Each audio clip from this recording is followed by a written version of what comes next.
It's the preview show. It's the No Nay Never podcast.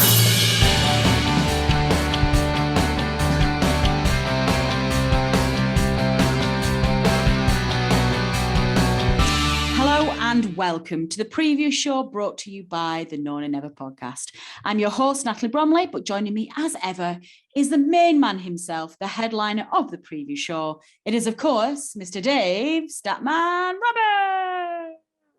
Hi, Dave. Hello, Natalie. How are you? I'm all right, thank you. It feels like not that long ago that I actually saw you.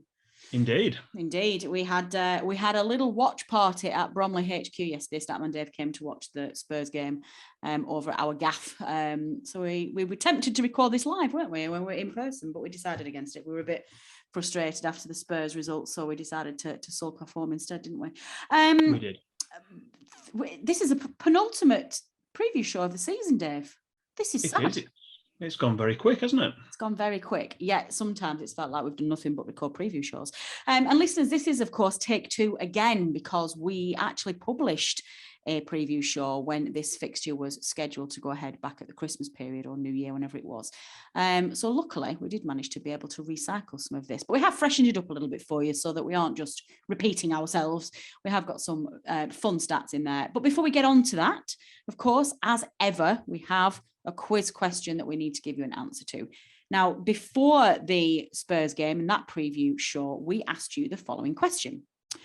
Which Burnley player is the club's all-time top scorer in away games against Spurs in league and cup competitions combined? Mr. Statman, did we get any correct answers, and what was that answer?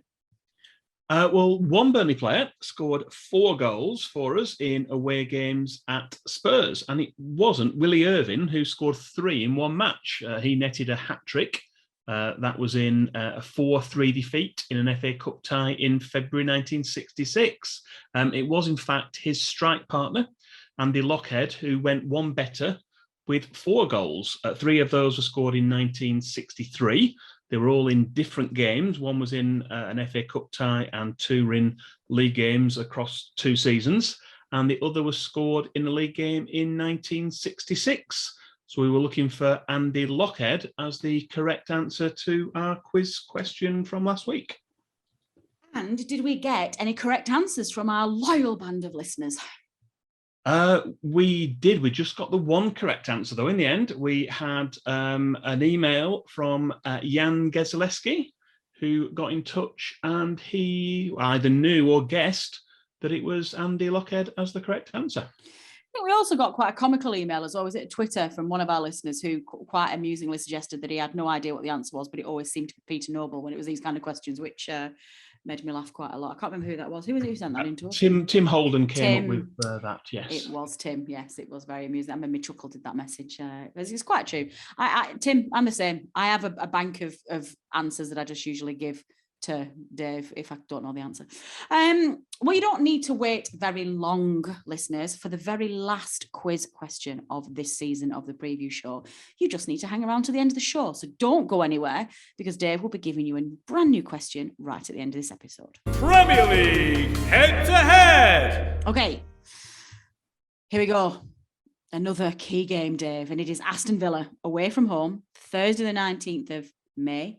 8 p.m. kickoff, now going to be broadcast live on Sky Sports. So why don't you kick us off with the history of this fixture, please, starting with Premier League meetings. Burnley have played Aston Villa at Villa Park on 4 previous occasions in the Premier League, and we are unbeaten in our 3 most recent visits to play there in Premier League matches. We suffered a heavy defeat in February 2010. That was our first Premier League season, despite taking the lead through a Stephen Fletcher goal in the 10th minute. The home side then scored 5 without reply before Chris Eagles netted a consolation in injury time at the end of the game to make it 5-2. That wasn't a very pleasant afternoon down in Birmingham. However, with that bad news out of the way, the good news is that Burnley are unbeaten in our other 3 games at Villa Park since then.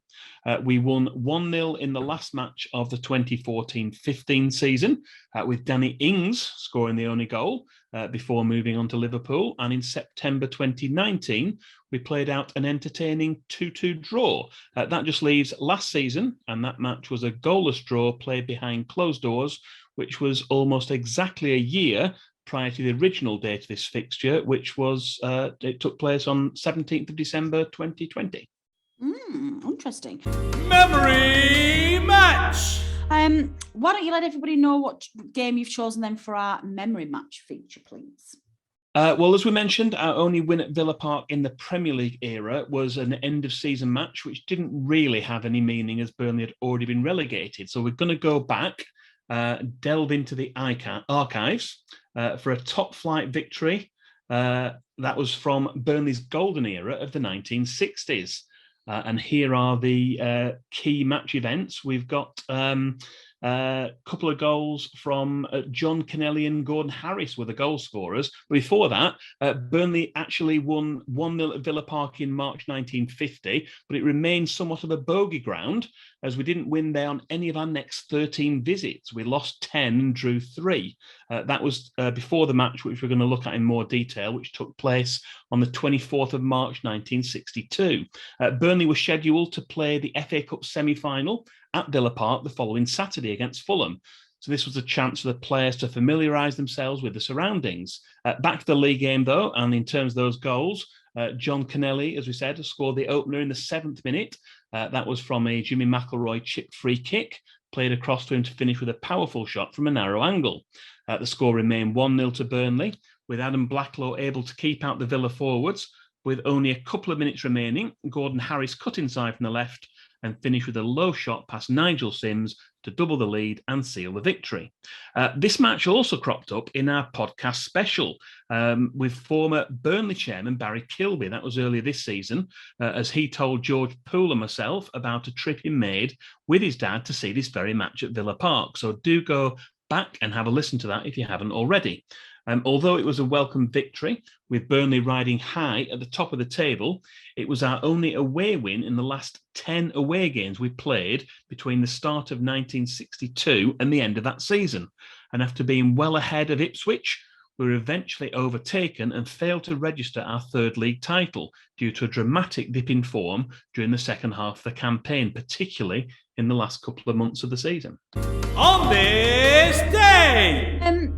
Okay, so next is up to on this day fixture, please, which is when we look at an ever-shrinking list, actually, at the moment, of matches played on the same date in the past year.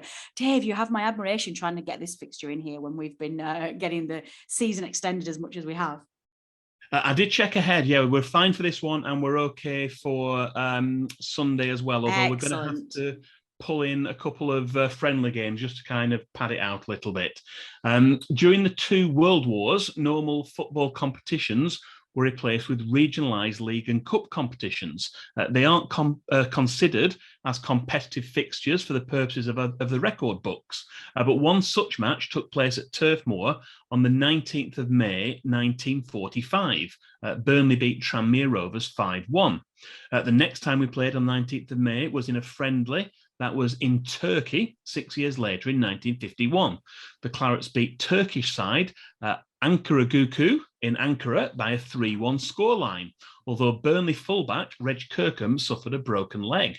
And on to our first proper competitive match on this date, and that was in 1991.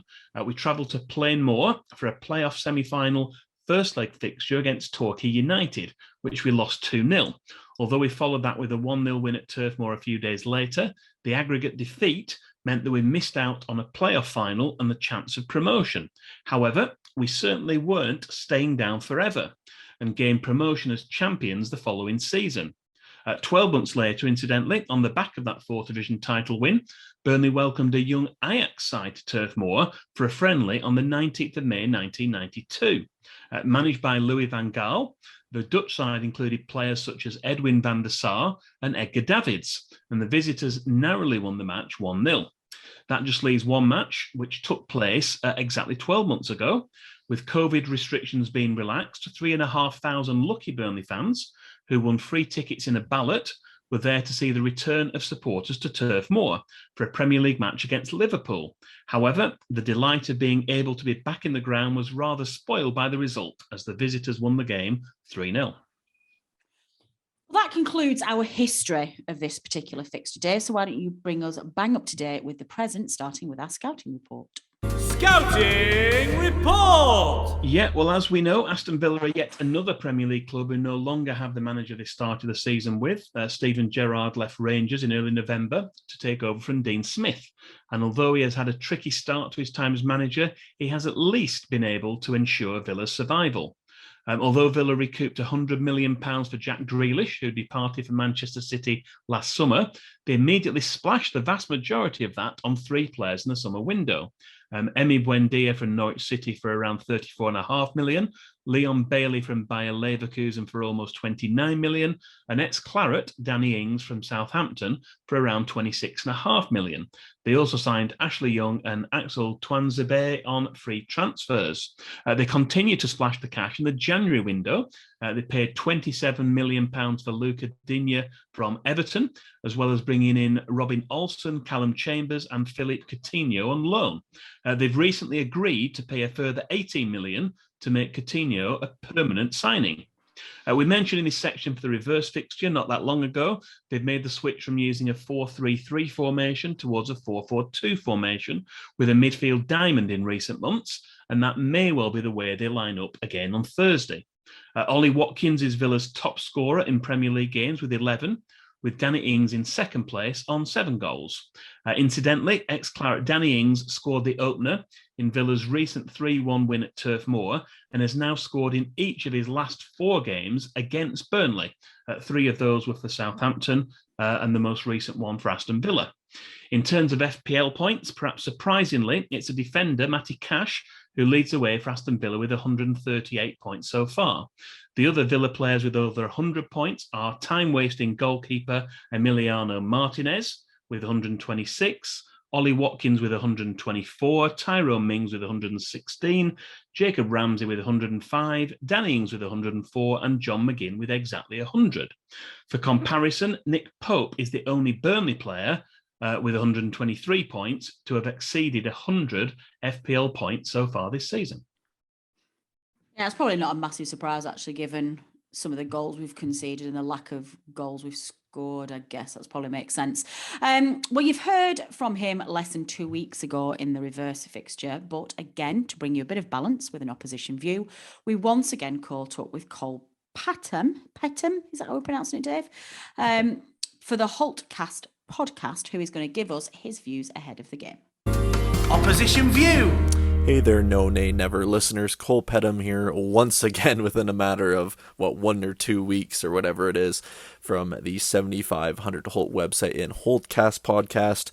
Of course, giving you a little bit of the Aston Villa perspective. Like I said, it's only been, 1 to 2 weeks since us two sides have faced off. Of course, a 3-1 win for the Villa at Turf Moor. Still a little annoyed that we conceded at the end with that Maxwell Cornier goal. To be honest, I don't know where our defense went, but nonetheless, I think they thought the job was done and thought, you know what, we'll just give them one back to feel good, because I that's the best I can explain that. But anyways, going into this one, I mean, from the Burnley perspective, you guys are in absolute desperation mode, 2 games left, and I mean, maybe that's a little bit of a kind of in-hand, kind of brief bit of confidence knowing that many teams around you only have that single game, I believe, including Leeds. So, you know what, personally, I mean, it doesn't really mean much coming from me with my club more than safe. I still think Leeds are going to get relegated. I still think even with that point, they're still sleepwalking into the final spot. And with Burnley, I mean, I can easily see you picking up either a point in this game or 3 in the final game, which I believe is against Newcastle, if I'm thinking correctly. But we'll have to wait and see. I mean, it's one of those things where you never know. I mean, the Premier League's pretty darn predictable these days, isn't it? I would have never thought that Everton would be where they are. But you know what? That's just how this season has really gone. Kind of looking at from a statistical point of view, it's been a very, very long time since Villa have done the double over Burnley. I think it's since the 1925-26 season that Villa have actually managed to do so. It's almost been 100 years. So I guess would it be fitting to do so? We'll have to wait. Maybe Burnley stay up and we finally do it 100 years exactly to that campaign. We'll have to wait and see. Another stat I found very, very interesting is Burnley have lost just one of their last 7 away league matches against Villa. They've won 3 and drawn 3, and I think that was the 5-2 loss that Burnley suffered at Villa Park back in February of 2010. So it's definitely been a good long while. Maybe that's not good for us, but then you look at another one. We've definitely been very good in our final home league games of the season for the past 2. We beat Arsenal 1-0 in the 2019-2020 season, which kind of kickstarted our survival.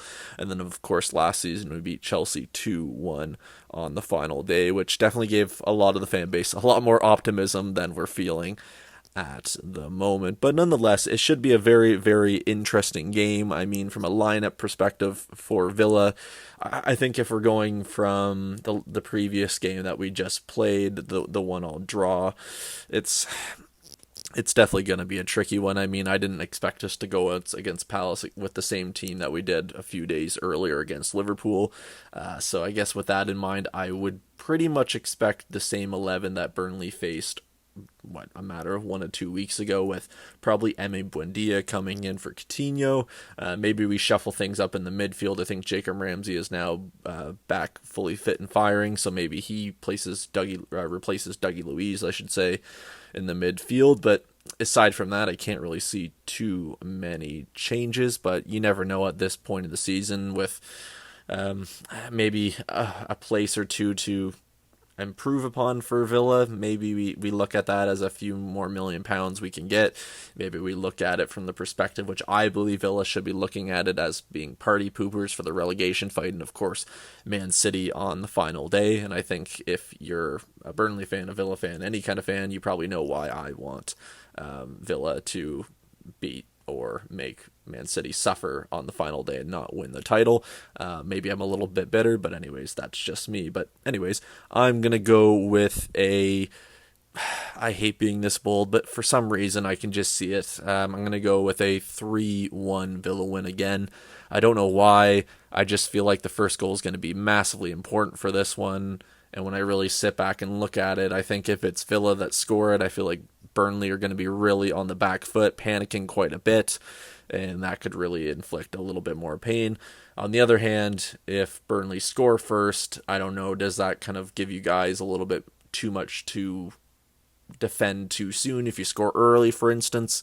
So we'll have to wait and see, but nonetheless, I'll be a confident Villa fan and go with a 3-1 win. Once again, thanks to the guys over at No Nay Never for having me on. It's always appreciated. And yeah, I'll leave it there. Thank you. Okay, last but not least, Dave, I think we've got a referee watch to keep an eye on. Yeah, for the 5th time this season, Wigan-based official Paul Tierney will take charge of a Burnley match. Like this one, all of the other 4 matches have been away from Turf Moor.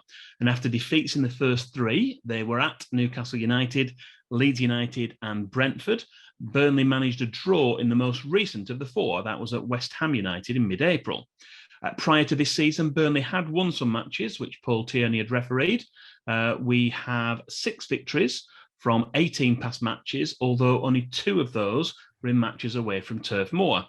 His previous Burnley matches haven't been without some controversial moments, as well as dismissing Brian Stock in an FA Cup 3rd round tie at Barnsley in 2013 for 2 cautions, the first of which was disputed as a mistaken identity. He also failed to award a penalty for a blatant foul on Jeff Hendrick by goalkeeper Jonas Lossell in a goalless draw at Huddersfield in December 2017. It was a really blatant incident towards the end of the game, and I think he was the only person on the ground who didn't see it, and we didn't have VAR back then. But when you consider just how low the bar can be for awarding a penalty, it does beg a belief when you look back at some of the incidents that didn't warrant a spot kick, like the one I've just mentioned. Finally, for this section, though, John Brooks will be the video assistant referee on Thursday evening. Good stuff. Well, I know you don't like to leave it there, Dave. I know you like to treat our listeners. So why don't you dive deep into those pockets of yours and give our listeners your miscellaneous stat of the week? Statman Dave's Stat of the Week. Yeah, it's not so much an individual stat this week, but more of a reminder of some vital end-of-season matches. Regardless of the result on Thursday's match, which we're previewing now, we know the season will be decided by the matches played on the final day of the season. So it's perhaps time to revisit some other memorable seasons which went down to the very last set of matches. Two that particularly stand out are the Orient game in May 1987, when Burnley needed to win and also rely on other results elsewhere going their way. Thankfully, goals from Neil Grucock and Ian Britton helped the Clarets to a 2-1 win, and some helpful results in the other pivotal matches meant that Burnley stayed up, when the alternative was life in the conference, or perhaps worse than that, liquidation and the loss of our great club. 11 years later, in 1998, we faced Plymouth Argyle as we attempted to avoid a drop back to the fourth tier under Chris Waddle. And it was another 2-1 home win with a brace of goals from Andy Cook, which ensured that Burnley stayed up once again. Can we do the same this season? I'm sure we'd all welcome a 2-1 victory over Newcastle United, although whether our collective nerves can take the pressure between now and Sunday afternoon is another matter. So if you have any memories of interesting stories of the Orient or Plymouth games, or can recall any other memorable end-of-season matches, then do get in touch in the usual ways and let us know. And we'll see if we can include some of them in our last preview show of the season, when we look ahead to that vital home game against Newcastle United on Sunday. So, given where we are, obviously we've just had the weekend's fixtures. Everton, I still think Everton are not going to go down. I think there's too many things that have to happen for Everton to go down, and there's no room for error in any of those. An exact set of results have to happen for them to go down. I still think it's a straight shootout between Leeds and Burnley. I don't think that Leeds equaliser yesterday changed things that much. I think they needed a win more than anything. I think they'll be disappointed with that. But taking all that into account, how are we feeling about going away from home for Villa, Dave, and trying to get what we hope will be 3 points? I definitely think we're in a stronger position than Leeds in the fact that we've got another game left to play. I think we've got an opportunity of getting a result against Aston Villa. Hopefully we've learned something from the recent game against them, and we can turn it around and turn the tables on them. They obviously beat us at Turf Moor. We'll be looking to get a positive result at Villa Park, and I think we can take some confidence into it based on the performance on Sunday as well. We didn't get the result against Spurs, but it was a slightly different formation. I thought we executed the game plan reasonably well. We had some chances in front of goal that we didn't take, and we were done by a dodgy penalty decision in the end. That was the only difference between the two teams. Yeah, I mean, we both said that, didn't we, at the end of the game? As annoying as Sunday was and how much it felt like we were absolutely robbed, what it did fill us with a great deal of comfort and confidence that we could get something from Villa and from Newcastle, particularly if they don't have anything left to play for. It was a much stronger performance away at Spurs than it was at home to Villa just the week before. Irrespective of that, Dave, I know you're telling us that we need to get a result from there. Do you think we will? Do you think we can? Put your neck on the line here, please. I think we can. I think if I was going to predict a result and you're going to ask me for a scoreline, then I think a draw is more likely. So I'm going to go with a 1-1 draw, and it's got to score sometime. Dwight McNeil has had 48 attempts on goal this season, hasn't scored a goal yet. That's the most for anyone who hasn't scored a goal. He's due one, so he's going to get a couple of chances, going to take one of them, and he's going to get a goal, and it's going to be a 1-1 draw. I love it. I love it when you can combine the instructions for the podcast with your stats as well, Dave. You're such a pro. I'm going to predict a win. I think that Burnley will not want to leave anything to chance or to go into that last game of the season in a slightly precarious position. I think that they will be up for it. I think they will take the opportunity that's been given to them, and I think they will win. I'm going to say a 2-0 win to the Clarets, and I'm going to say Dwight McNeil and Ashley Barnes, I think he's going to score. I thought he did really well, I really felt for him that he was the one that conceded that ridiculous penalty, because I think he executed the role he'd been brought in for against Spurs just very, very well. And I was delighted to see him play well. Listeners, you know the drill by now. Please, we want a score prediction from you, please. We also want to know who the scorers are going to be and how they scored those goals. You can tweet us at nonanever. You can email us at the preview show at nonanever.net, or you can leave a comment on our Facebook page. Okay, moving on. Dave, FPL, I'm slightly, I don't really know where we're up to with this, because we said we were going to give an update, then we weren't, and then we forgot to take a screenshot. So I don't really know what you've got in store for our listeners. Why don't you tell us what you're going to do, please?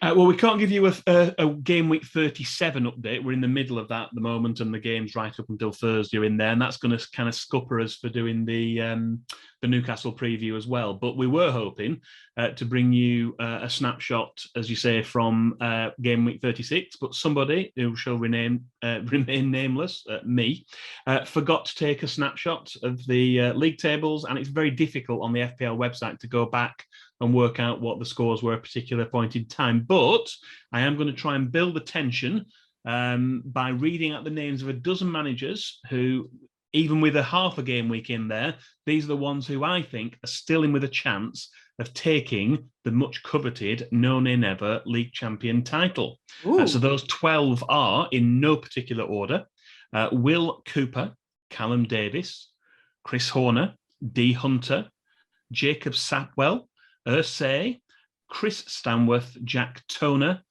Tall Paul, Luke Lambert, Sean Retty, and Adam Dennett. So our winner, I'm fairly confident, I'm really, really confident, is going to come from one of those 12. But there are still games to play, the half a game week plus another full game week, the last match of the season. There might be ones of those who've kept a bonus chip to the end for the last game, might just boost them up and give them the title. We shall have to wait and see, but it could go down to the wire and one of those is going to win. It's also too close to call in the battle for May's Manager of the Month.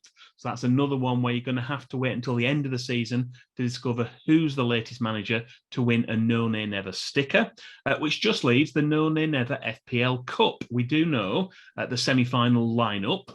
They are Basil Elenikena versus Craig Smith, and Aidan Thompson against Lee Banks. So our winner for the cup is going to come from one of those four. So when the game week 37 is finished, it will calculate who the winner is, and then the two winners of those ties will go through, and they'll effectively play each other for game week 38 for the last Sunday of the season. So good luck to all of our FPL managers for the remaining fixtures, and we will bring you all the news of the final standings as soon as we can. I don't remember hearing my name in the list of people who might win. I've had two really strong game weeks where you said that I got like 80 points last week. So why is my name not in the list? It's too late, I'm afraid. But I got 82 You've made a gallant run at it, but it's just a little bit too late. Well, beware, listeners, because I feel like the penny might have dropped in the last couple of weeks. I think I might get it. I understand those magic beans a bit more. And I understand it when people talk about double game weeks and stuff. I'm starting to understand what people are saying. And I've been tinkering with my team for a couple of weeks. And I got like points. I got 82 points last week, which is unheard of for me. So watch your backs, listeners, next season. My name is going to be all over that trophy. Although we know we're going to be in a similar position next week where we record our final preview show of the season, we are definitely going to give you some final FPL updates after the season is going to be finished. So what we're probably going to do is do an awards night where we, like a celebration. We're going to do an open top bus tour for the FPL. We'll probably get our previous ones on. And actually, Sean Danaher, if you are listening, you are our reigning champion. Remind me to get in touch with you, please, because it'd be nice for you to come on and pass the trophy over to our new champion, assuming you don't make an amazing late run and win it. Excuse me, listeners, I'm having a coughing fit here at the same time. It's all this talk about me winning the FPL next year. It sent me a bit loopy. Statman Dave's quiz question.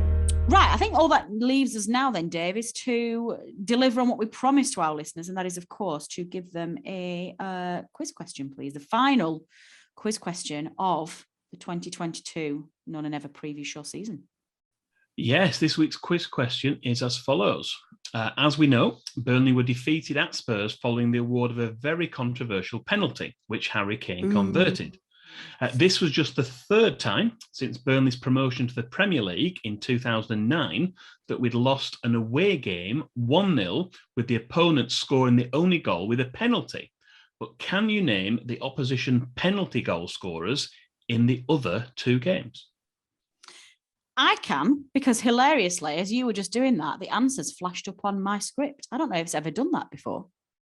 They're on a cell in the spreadsheet, so if you hover on it, you see the answer. I did. I now know who they are. How am I? It's the final game of the season, and I'm just finding this out. Oh my goodness, listeners! I could have cheated at this quiz all season, and I didn't. Well, I now know what the answers are because I'm just seeing the answers. But why don't you then please tell our listeners how they submit their question answers, please, Dave? Correct or otherwise? Yeah, you can either look at the spreadsheet or you can get in touch with us. You can tweet us or send us a direct message on Twitter. That's at @NoNayNever. You can send an email to us, and that email address is previewshow@nonaynever.net, or you can also reply on the post that will go up for this preview show on either the No Nay Never Facebook page or on YouTube. Excellent. Well, you're going to have to be very, very quick again this time with your answers, because we are going to have to record the final preview show of the season on Thursday evening, immediately after the Villa game, to get it on the airways on Friday, ready for the weekend. So you have probably got until, I would say, 7, but shall we say kickoff for the Villa game, 8 o'clock? You have got until the game kicks off at Villa Park on Thursday to submit your answers, please, listeners, and you know how to do that. Are we leaving any community news, please, Dave? Just a quick reminder that as Thursday's match is now being shown live on Sky Sports, it's also being broadcast in the fan zone at Turf Moor. Tickets, which cost £5 each and must be bought in advance, but the cost of that does include a drink and a slice of pizza. So if you can't be at Villa Park on Thursday and you're in the local area, that might be the next best thing. Yeah, it sounds great. It'd be really good to get an atmosphere going there, especially if we take an early lead. There'll be some party atmosphere down there. If you do go down to the fan zone, do tweet us from there, guys, and let's share your pictures and your live videos and things, and we'll share them on our Facebook page. That will be quite an exciting end to the season. That is everything then, I'm afraid, listeners. That's all we have time for. So as ever, my thanks go to everyone who has contributed to making this preview show and getting it out there. To Cole Pettem from the Holtecast for providing us with his opposition view. Turf Moor Stadium announcer Dominic Walker for his specially recorded preview show announcements. Producer Matt, as ever, the MVP for getting this out there. And of course, Statman Dave for researching all of the stats, pulling them together and getting the preview show out there as it is. Last but by no means least, you, the listeners, for downloading and listening to this episode. Your support is very much appreciated, and we would not be here without you. Godspeed to all travelling Clarets making their way down to Villa Park on Thursday. We sold out all of our tickets, and the boys are going to need you more than they've ever needed you. So support the boys, bring home those 3 points, and just do take care of yourselves, please. We will be back ready for the the Newcastle game, which will be the final game of the season. We will know by that preview show exactly what shape we are in going into that final game. Keep your stress levels calm, listeners. If you need some therapy, you need a group hug, you know where we are. This has been the preview show brought to you by the No Nay Never podcast. Until next time.